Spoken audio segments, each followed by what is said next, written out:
أليس من الإنصاف أن نعترف بأن المنهج المادي وإن كان يستثني وجود الله من تفسير الكون والحياة إلا أنه حقق للبشرية نفعا كبيرا من خلال الساينس والاكتشافات المتنوعة؟ إذا كان كذلك، فهل حاجتنا للإقرار بوجود الخالق هي إذن ببساطة لإشباع حاجاتنا الروحية وتنظيم علاقاتنا الاجتماعية وإصلاح آخرتنا؟ إذا أثبتنا أن أكثر العلماء في زمان ما ماديون في تفسيراتهم، ألا يدل ذلك على أن الإقرار بوجود خالق للكون لا يلزمنا لتحقيق التقدم في العلوم والاكتشافات؟ بل ألم يتقدم الغربيون بعد أن حجموا الدين في حياتهم، مما يدل على أن الدين بشكل عام يعيق التقدم في العلوم؟ أم أن هناك خللا جوهريا في هذه الأفكار كلها بكذبة كبيرة تشربناها ونحن لا نشعر؟ هذه الأسئلة وغيرها الكثير نجيب عنها في هذه الحلقة، فتابعوا معنا.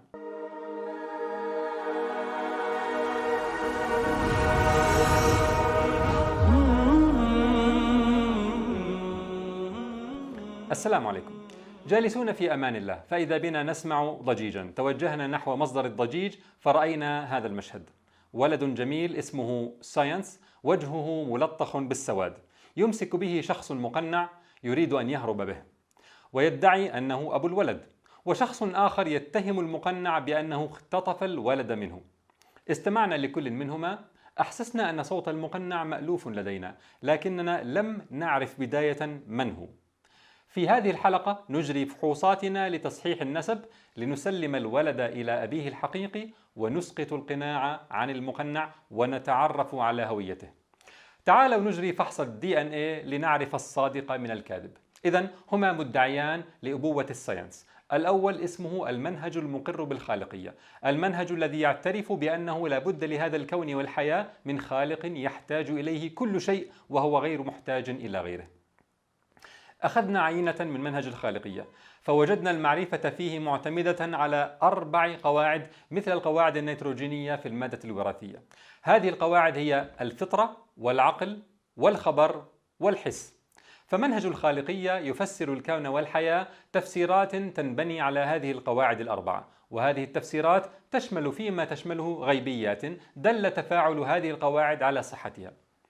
التفتنا إلى المقنع. قبل أن نفحص مادته الوراثية سألناه: من أنت؟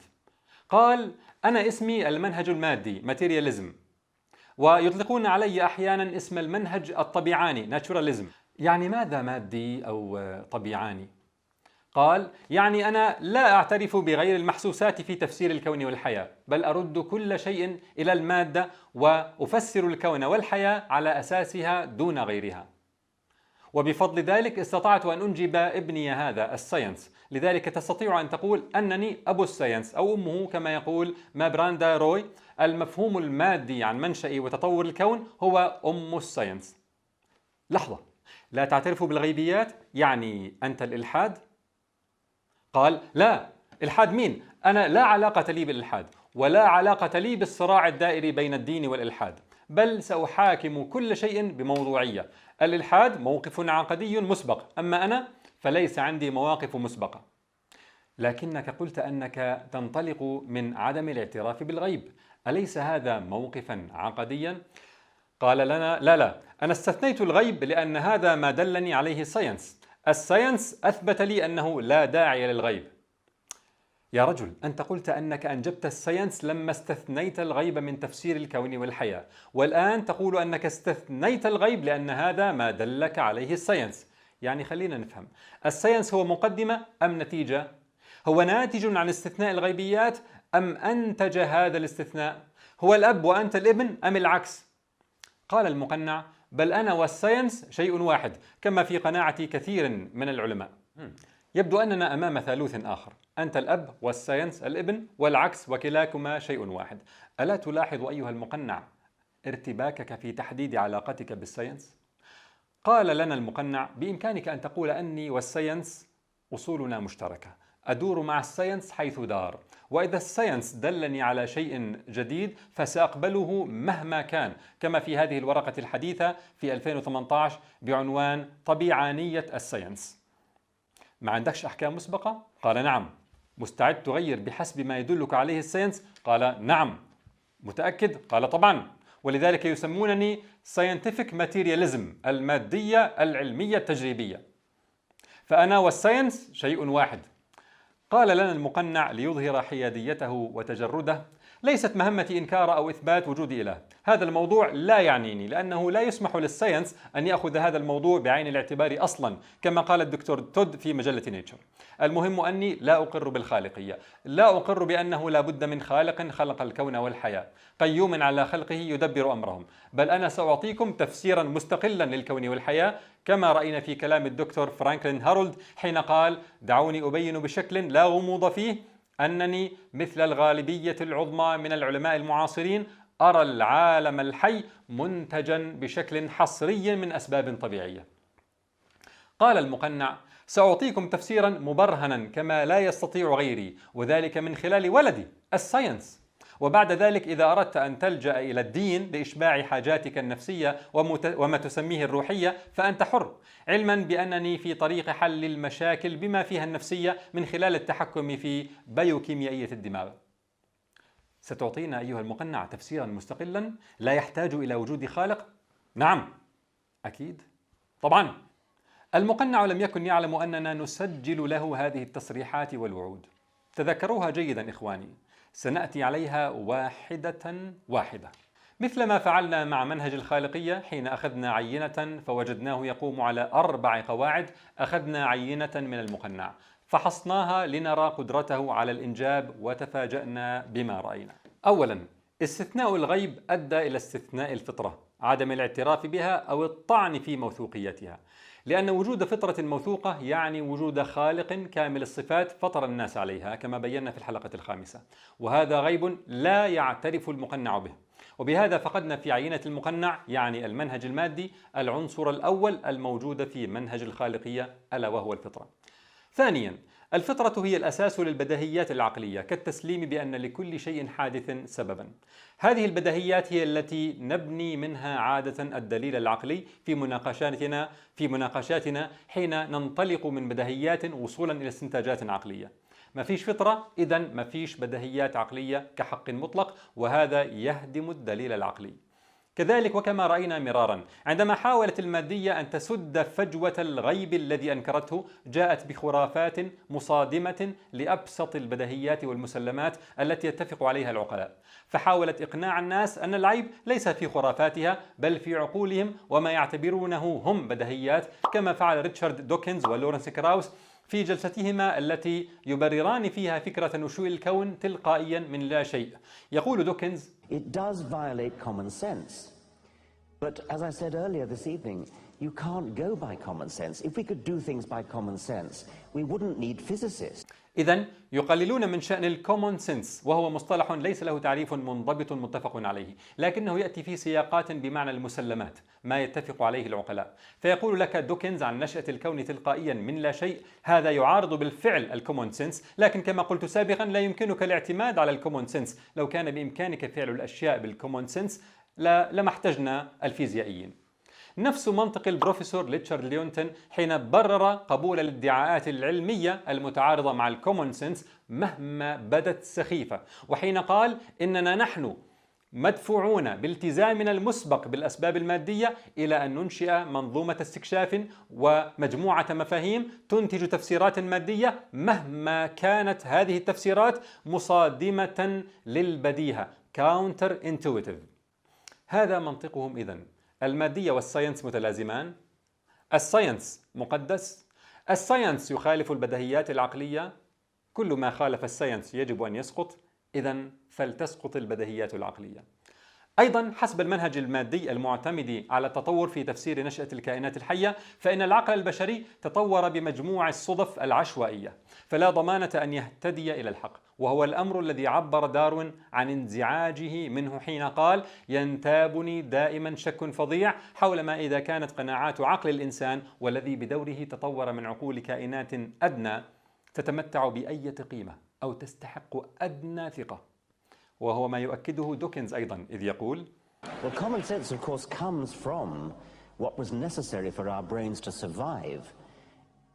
in the Pleistocene of Africa. So they had to survive. They had to know how to catch a buffalo and how to find a waterhole and how to climb a tree when being pursued by a lion or something. So our brains were never shaped by natural selection to understand either quantum mechanics, the theory of the very small, or relativity, the theory of the very fast. And it's actually an astonishing compliment to the human brain that at least some humans are capable of understanding.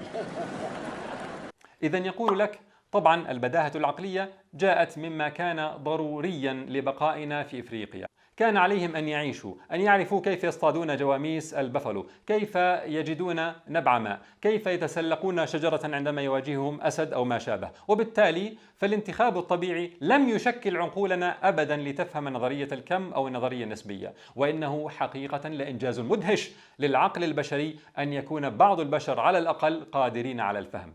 إذن ببساطة يريد أن يقول لك إذا رأيت كلامنا عن كون من لا شيء وما شابه يصادم عقلك وبديهياته، فهذا لأن عقلك تطور فقط بالمقدار الذي يسمح لك بالبقاء كباقي البهائم، لا ليدرك الحقائق. فعليك أن تثق بمن تطور عقلهم أكثر بدرجة سمحت لهم أن يفهموا ما لم تفهمه أنت من نظريات، وبالتالي يستنتج عن الكون والحياة ما تظنه أنت جنونا أو مصادما لبديهيات العقل. ويؤيده كراوس على ذلك. لسان حالهم: لا تقرأوا كتاب الكون المقدس، لستم مؤهلين لفهمه، نحن أذكى منكم وسنقرأه نيابة عنكم. لذلك لا تستغرب عندما نقول أن المادية تلغي العقل والدليل العقلي، فلها مع العقل 3 مآزق. ليس هناك أساس تقوم عليه البديهيات العقلية ما دامت المادية تنكر الفطرة. البديهيات العقلية تمنع من قبول التفسيرات التي تسد بها المادية فجوة الغيب، والعقل لا مصداقية له ما دام تطور بالصدف والعشوائية ولم يصمم لمعرفة الحقيقة. وقد بينا تفاصيل مهمة لهذه النقطة في الحلقة 5 من السلسلة بعنوان كيف يهدم الإلحاد العقل والعلم، وننصح جدا بمراجعة الحلقة. وبهذا فقدنا في المادية المولد الثاني للمعرفة والموجود في منهج الإقرار بالخالقية، ألا وهو العقل والدليل العقلي. ثالثا، حمى التنكر والتشكيك المادي وصلت إلى الخبر، المولد الثالث للمعرفة. فمشاهدات الناس وتجاربهم لها قيمة إذا أقررنا أن الكون والحياة هما في حالة من الانتظام، محكومان بقوانين وسنن ثابتة. إذا أقررنا أن هناك انتظاما في السلوك consistency وثباتا في القوانين persistence، بما يمكننا من تعميم نتائج التجربة أو المشاهدة الواحدة على كل ما عداها من حالات في نفس سياقها رغم عدم معاينتها بعد، فتنبني الخبرات البشرية بشكل تراكمي. بينما صاحبنا المقنع لما أنكر الغيب اضطر إلى القول بأن الكون جاء بالصدفة، كما في كتاب الكون الصدفي، العالم الذي ظننت أنك عرفته، حيث يقول مؤلفه الدكتور آلان لايتمان: And our universe is just one lucky draw from the hat, in which case we are accidental. We are an accidental universe. إذن يقول لك كوننا هذا كله جاء بالصدفة، وبالتالي فكيف للعشوائية والصدفة أن يسنا سننا ثابتة أو نظاما أو قوانين؟ لذلك إذا قمت أنت بتجربة وخرجت بمشاهدة فمشاهدتك وتجاربك لا تعنيني، إذ ما الذي يضمن أني لو قمت وأعدت تجربتك فسأخرج بالمشاهدات نفسها؟ هذا الادعاء يفترض أن هناك سننا، قوانين، نظاما، وصدف المادية لا تؤدي إلى شيء من هذا كله، وبالتالي فأخبار الآخرين عن تجاربهم ومشاهداتهم لا قيمة لها مهما كانوا موثوقين ومهما تكررت مشاهداتهم، وبالتالي فلا مجال لتراكمية المعرفة. لذلك عندما تسمع من الماديين من يقول لا أقتنع حتى أرى بنفسي، فهو يحاول أن ينسجم مع ماديته. لكن لحظة، توقع الانتظام الكوني هو فطرة مغروسة في الإنسان، بل وفي الحيوان أيضا، ويمكن ملاحظة ذلك بوضوح في تجنب كل منهما لمواضع الأذى بمجرد وقوعه في إحداها ولو مرة واحدة. فكيف يلزم من المادية عدم الانتظام؟ فطرة؟ ألم نقل لك أن المادية لا تعترف أصلا بالفطرة لأنها غيب؟ أيضا المادية تعطب عنصر الخبر الصادق لأن القيم الأخلاقية كالصدق والأمانة العلمية لا يعود لها أي قيمة في ظل استثناء الخالق من تفسير الكون والحياة، إذ ليست هناك تجربة مخبرية على أسس مادية تثبت أن الأمانة خلق حسن مطلوب، وبالتالي فليس هناك دافع غير مادي للباحثين الماديين حتى يكونوا صادقين فيما يدعونه من نتائج أبحاثهم، وهذا يسمم آبار البحث العلمي. وبهذا فقدنا في عينة المقنع، يعني المنهج المادي، العنصر الثالث الموجود في منهج الخالقية، ألا وهو الدليل الخبري. لعلك ستقول: إذن وجدتم الحس فقط، وهذا ينسجم مع تسمية المقنع نفسه بالمادية.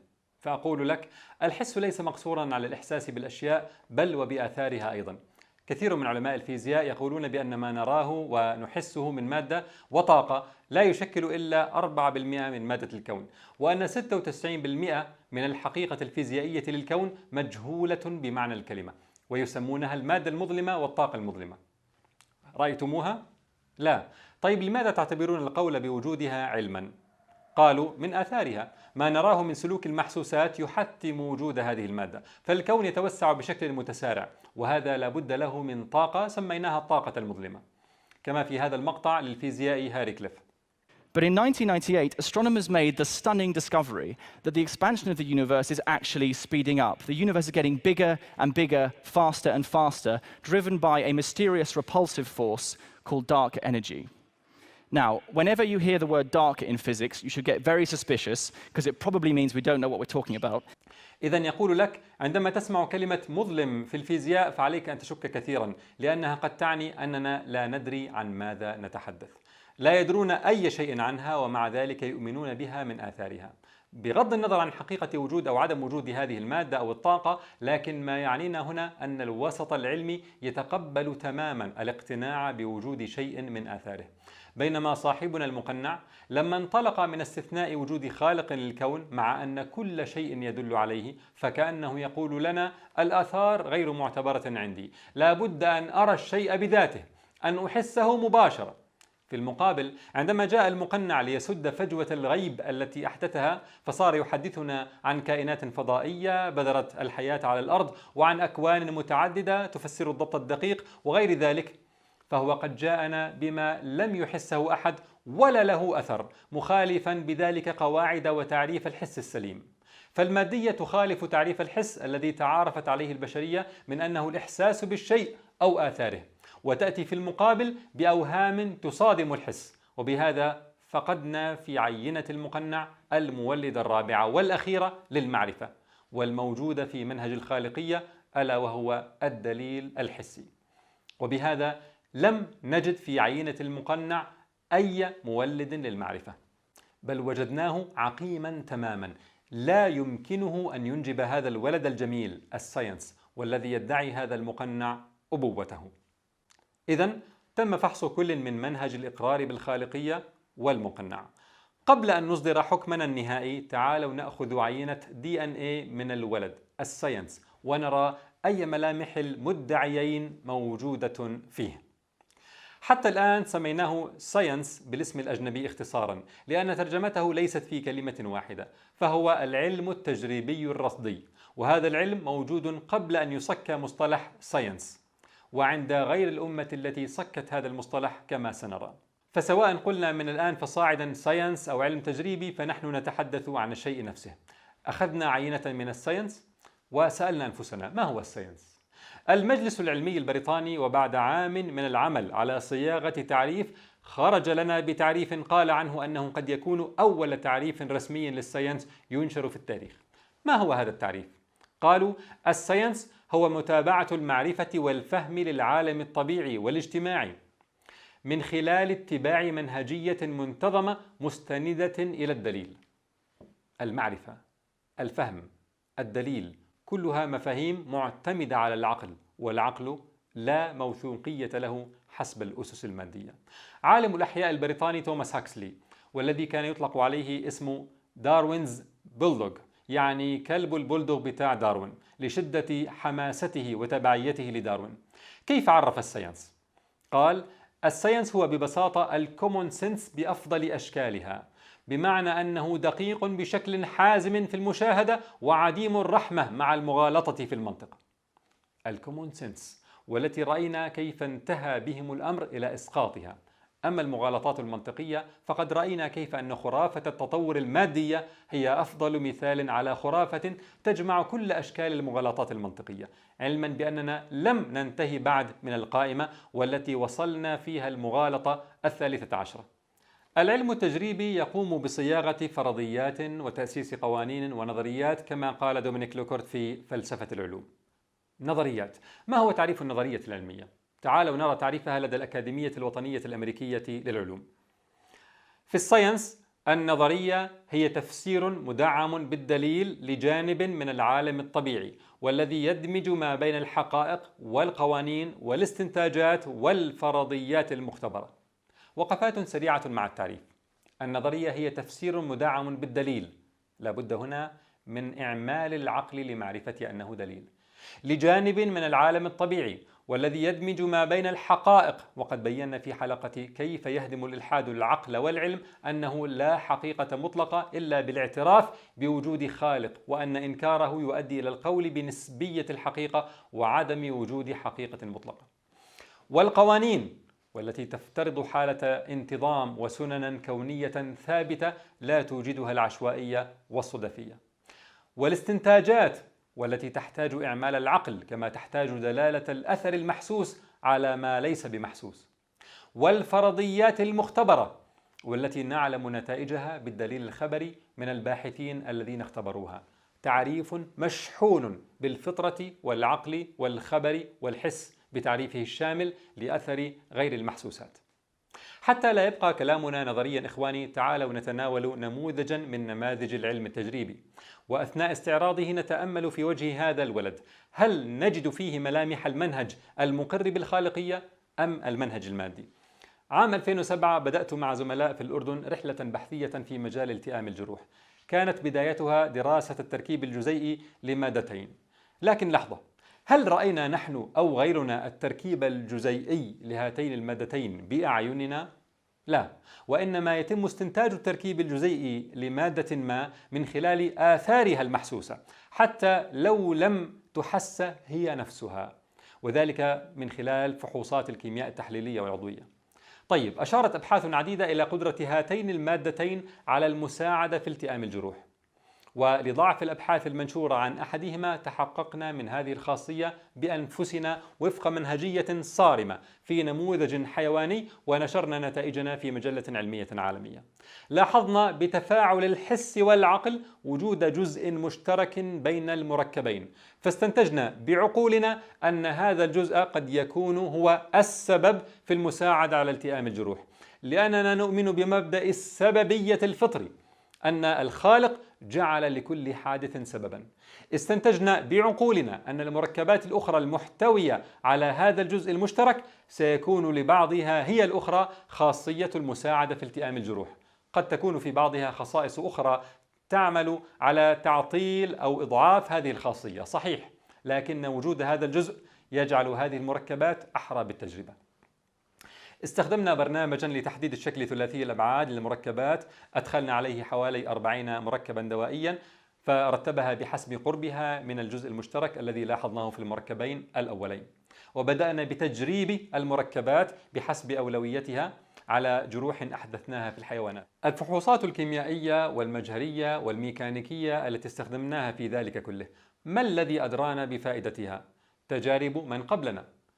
وبما أن الكون يسير حسب سنن ثابتة، فإن بإمكاننا توقع نفعها في حالتنا، فنبني عليها وتتراكم المعرفة.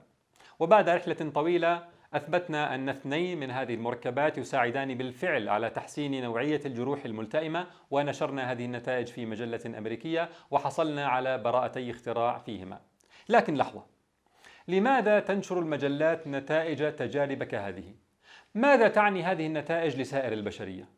لأن جميع المجلات تنطلق من مبدأ انتظام سلوك الأشياء باضطراد consistency وثبات السنن persistence، بحيث يبني الآخرون على نتائج التجربة ويستفيدون منها، وإلا فإن الإحالة على الأبحاث السابقة citation وقائمة المراجع references في أسفل كل بحث علمي لا قيمة لها إذا لم يكن هناك انتظام في السنن، وإذا كان الدليل الخبري من ثم مطعونا في فائدته كما تستلزم المادية. كل بحث علمي حقيقي فإنه يقوم على قصد علاقات سببية بين الموجودات أو آثارها، منطلقا من قناعة بوجود حقائق وسنن في هذا الكون، ومستندا إلى أخبار باحثين آخرين بعد تصحيح ما يلزم منها واستخدام العقل في ذلك كله. سببية، فطرة، عقل، خبر، تحري صحة الخبر، سنن ثابتة، حس، أثر حسي، تجربة. هل رأيتم في هذا كله ملامح المنهج المقر بالخالقية أم المنهج المادي؟ إذن صدر الحكم باسترداد الولد المخطوف، الساينس، العلم التجريبي، من المقنع المسمى بالمادية ورده إلى أبيه الحقيقي، إلى المنهج المقر بالخالقية. فعلنا ذلك بعد 4 خطوات. بعدما بينا مصادر المعرفة في المنهج المقر بالخالقية، ثم بينا اضطراب المادية في بيان علاقتها بالساينس، ثم بينا عطب مصادر المعرفة في المادية، ثم بينا اعتماد الساينس بشكل كامل على مصادر المعرفة في منهج الخالقية. لكن لحظة، كيف استطاع المقنع أن يخدع كثير من الناس ويقنعهم على عقمه بأنه الأب الحقيقي للساينس؟ ستعرف الجواب إذا نظرت إلى ما تفعله الكائنات شديدة الشبه به، ألا وهي الفيروسات. الفيروس الممرض لا يقدم أي منفعة، وليس لديه أسباب البقاء والتوالد، وهو بعيدا عن الأجسام الحية، لا يصنف ضمن الكائنات الحية. ماذا يعمل حتى يتكاثر؟ يتقرصن على الخلايا الحية، يعني يعمل هايجاكينج، يبث مادته الوراثية في الخلية الحية. هذه المادة ينتج منها ما يشبه نسخة تحشر نفسها في مادة الخلية الوراثية.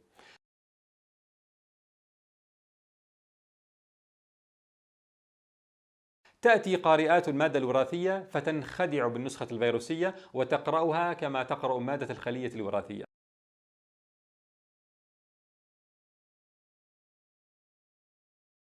وتنتج منها المزيد من هذا الفيروس، والذي ينطلق إلى خلايا أخرى ليغزوها ويفسدها ولا يقدم لها أي منفعة. وهكذا المنهج المادي بالضبط. عندما ألزمناه بالمنطلق الذي انطلق منه، ألا وهو إنكار الغيب، انهارت من تحته مولدات المعرفة كلها وبقي معلقا في الهواء، وكان لابد له من أن يتقرصن على منهج متكامل. حقن فيروس المادية مادته الوراثية المؤذية في نفوس بشرية. هذه النفوس هي مثل الخلايا، ومنهج الخالقية هو المادة الوراثية الأصلية في هذه الخلايا، مع ما يلزم من قارئات تترجم المادة الوراثية إلى بروتينات.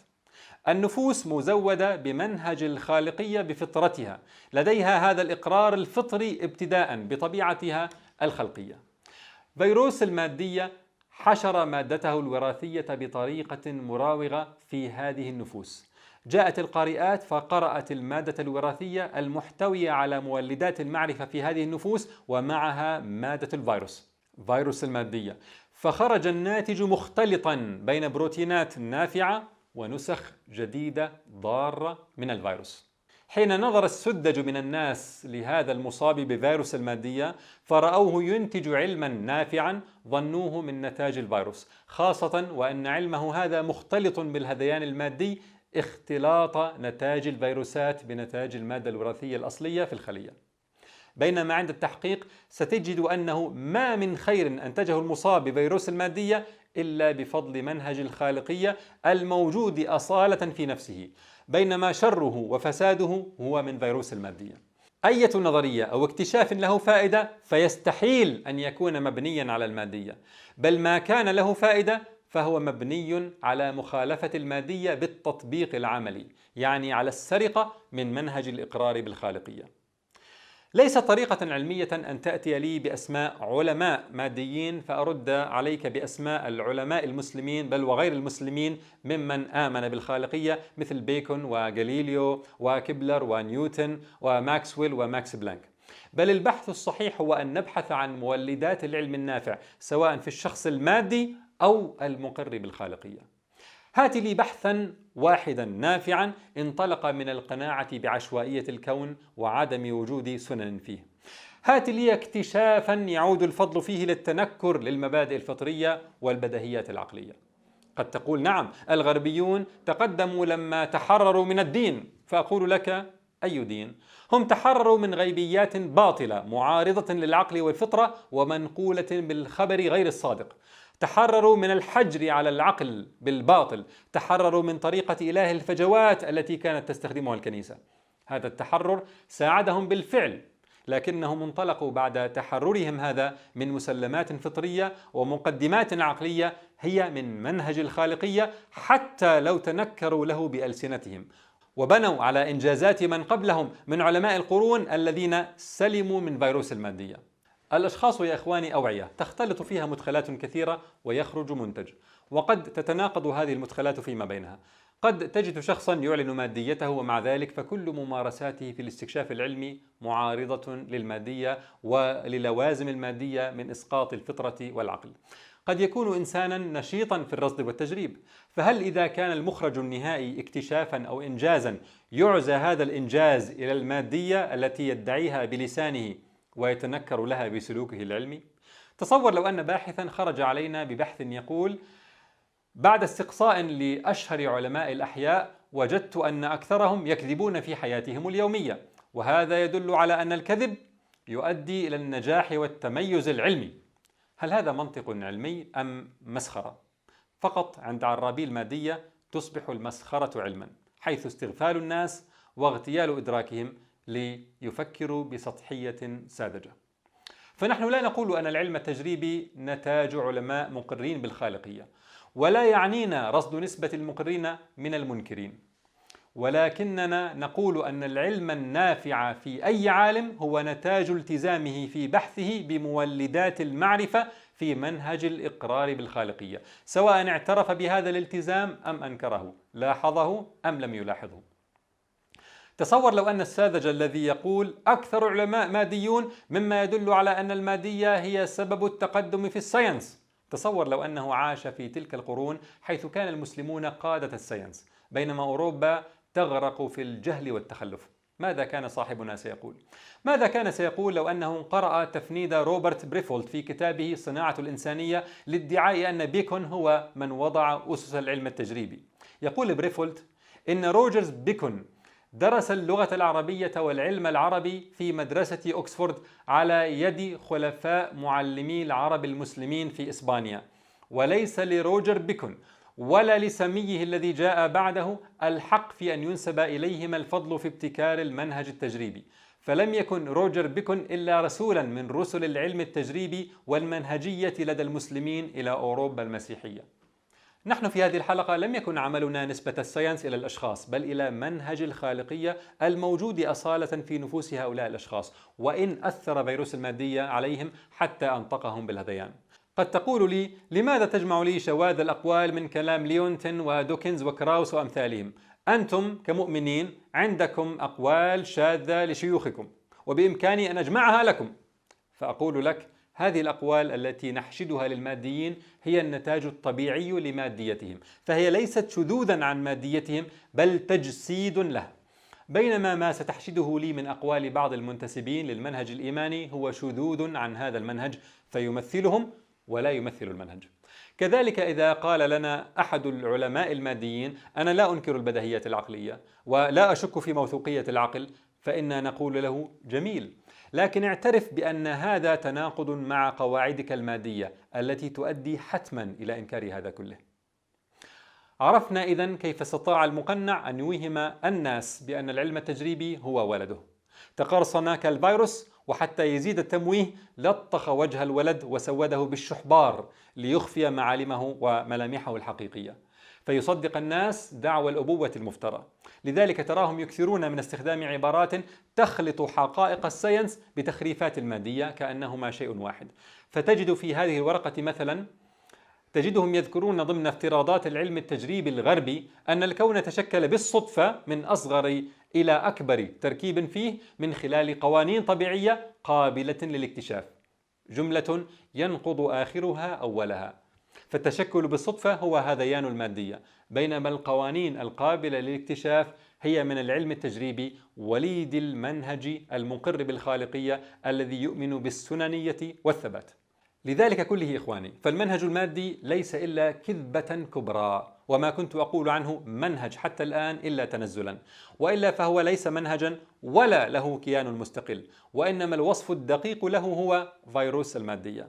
لم يقدم فيروس المادية للساينس إلا كما تقدمه الفيروسات الضارة، فهو قد أفسد أمانات كثير من الباحثين الماديين حتى خرجوا علينا بنتائج مزورة كلفت البشرية أرواحا وأوقاتا وجهودا، وأفسد تفسير نتائج الساينس ليسخرها لخدمة هدفه المحدد مسبقا في إنكار الغيبيات الصحيحة. وقد رأينا نماذج صارخة لذلك في حلقة تزوير العلم الشذوذ الجنسي مثالا، وفي نماذج العلم الزائف سودو ساينس التي استعرضناها حتى الآن في السلسلة.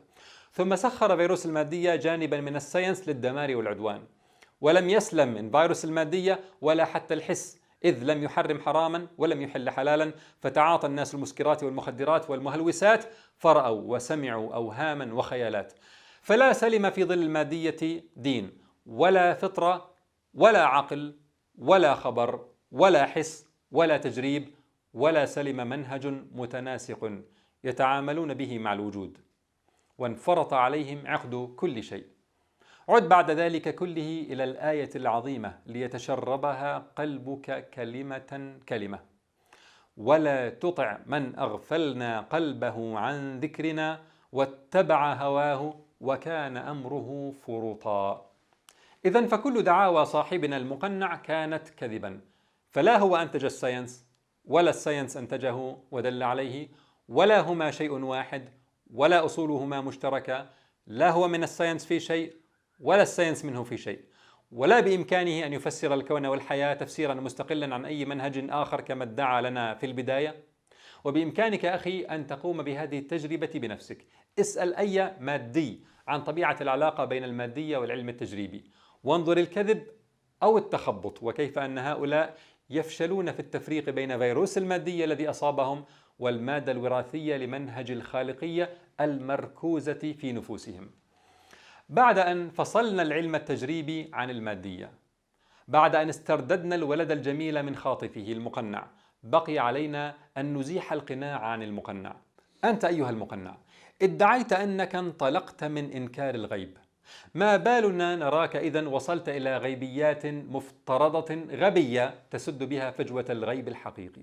ما بالنا نراك تحدثنا عن كائنات فضائية بذرت بذرة الحياة، وعن وجود العقل والإرادة للميكروبات، وعن أكوان صدفية لا حصر لها تفسر الضبط الدقيق لكوننا، وعن أن الكون أوجد نفسه بنفسه، بل ونكتة أخرى.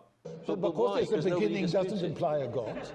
It does if the first premise is true, that whatever begins to exist has a cause. It logically follows that therefore... But the cause hasn't got to be God. Well, remember I gave an argument for thinking that this cause is timeless, spaceless, immaterial, enormously powerful, and personal. I think it's a computer. Well, that wouldn't... computers are designed by people. No, this is a self-designing computer. إذن يقول لك هذا المادي أن الذي خلق الكون هو كمبيوتر ذاتي التصميم. هذه كلها أمور مدعاة غيبية لكنها غبية. لا بد من الوصول إلى الغيب إذن، لأن القصة لا تكتمل إلا بالغيب، والقول بأن المادية لا تعترف بالغيبيات قول باطل. إذن فقد كذبت علينا أيها المقنع حتى في هذه، وأنت في الحقيقة مستعد للإيمان بالغيب. فما رأيك أن تسلم بالغيب الذي دلت عليه مولدات المعرفة كلها؟ ما رأيك أن تسلم بالغيب الذي نتوصل إليه من خلال منهج محكم منضبط، بدلا من غيبيات غبية متفلتة لا ضابط لها ولا رابط؟ أنت ادعيت لنا في البداية أنك موضوعي محايد، ليست لديك مقررات مسبقة، بل تدور مع الساينس حيث دار. ما رأيك إذن أن تسلم بوجود الخالق الذي دل عليه الساينس ومولدات الساينس؟ هنا ارتعد المقنع واهتز هزة أسقطت القناع، وكشفت الوجه الحقيقي، وقال على لسان ليونتن: علينا ألا نسمح لأي قدم إلهية بالولوج من الباب. وقال على لسان هارولد: يجب علينا أن نرفض كمسألة مبدأ خيار التصميم الذكي كبديل عن الصدفة. وقال على لسان تود: حتى لو دلت كل الأدلة على وجود مصمم ذكي فإن هذه الفرضية تستبعد من الساينس لأنها ليست ضمن الطبيعة. وقال على لسان دانيال دانيت: إني أتبنى ما يظهر كموقف عقدي أن علينا تجنب الاعتراف بالدواليزم، يعني وجود حقائق غير المادة، بأي ثمن كان، بالحرف بأي ثمن كان. ظهر الوجه الحقيقي أخيرا. إذن أنت أيها المقنع ما أنت إلا الإلحاد. طردناك من الباب فعدت إلينا من الشباك مقنعا وواضعا الولد المختطف في واجهتك لتجمل به قبحك. وعود الحيادية وعدم الدخول في صراع الدين والإلحاد هذه كلها كانت كذبا تغطي به حقيقتك. آمنت أيها المقنع بالغيب الباطل وكفرت بالغيب الحق، فكنت ممن قال الله فيهم: والذين آمنوا بالباطل وكفروا بالله أولئك هم الخاسرون. تنكرت أيها المقنع للفطرة، طعنت في العقل، أنكرت البديهيات، كذبت بالسنن، عطلت دلالة الأثر المحسوس، كل هذا في سبيل أن تنكر الخالق. عرفناك من البداية من صوتك، لكن أمهلناك واستدرجناك حتى شهدت على نفسك ولتعرفنهم في لحن القول. نعم، المادية ما هي إلا إعادة تدوير للإلحاد. إذن في هذه الحلقة إخواني بينا حقائق في غاية الأهمية. صححنا نسب الساينس وحكمنا به لوالده الحقيقي لمنهج الإقرار بالخالقية الذي يعتمد في بناء المعرفة على كل من الفطرة والعقل والخبر والحس. واكتشفنا أن نسبة العلم التجريبي إلى المنهج المادي أكذوبة كبرى، بل والمنهج المادي نفسه أكذوبة كبرى، إلحاد مقنع لا يقوم بذاته ولا يقدم أي منفعة، بل هو فيروس تقرصن على منهج الخالقية. أما وقد اكتشفنا هذا كله فإن هناك إجراءات كثيرة ينبغي اتخاذها تصويبا للأوضاع. إجراءات تصويب الأوضاع هذه سنتركها للحلقة القادمة والمهمة أيضا، فتابعوا معنا والسلام عليكم.